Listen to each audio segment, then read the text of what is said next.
Pozdrav ljudi, Lakpi Piote.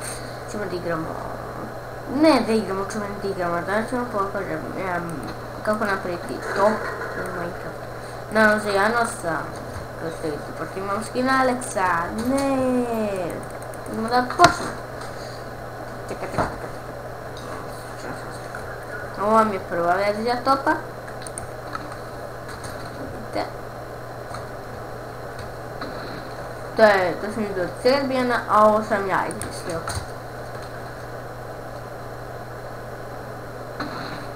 Sada ćemo pokazati kako oba ta topa da napraviti. Prvo, radi eksploziv, ovo si vidite, ajde pokažem. Tako, vidjeli ste. Sve stavimo ovdje, gledajte, sad ćemo pokažem prvo tu manju verziju. Stavite tu, zatim klik ovako, ovdje, shift tu i Spencer tu. I dugo naravno. Gle sad. Pum! Tu. Vidite? To je to prva verzija. I sad druga verzija. I up! Me le pada. I vidite, to. Tu, onda tu.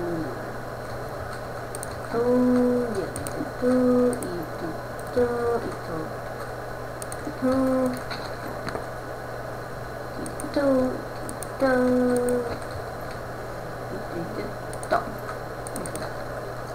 To. No! Izvinite, zaboravila sam da podesim drugačiju stranu, to nisam trebao da uradim. Tu.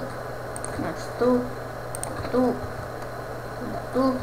onda ovdje tu, ovdje da tu, da radi, sam da mi daje eksploziva, ovdje tu,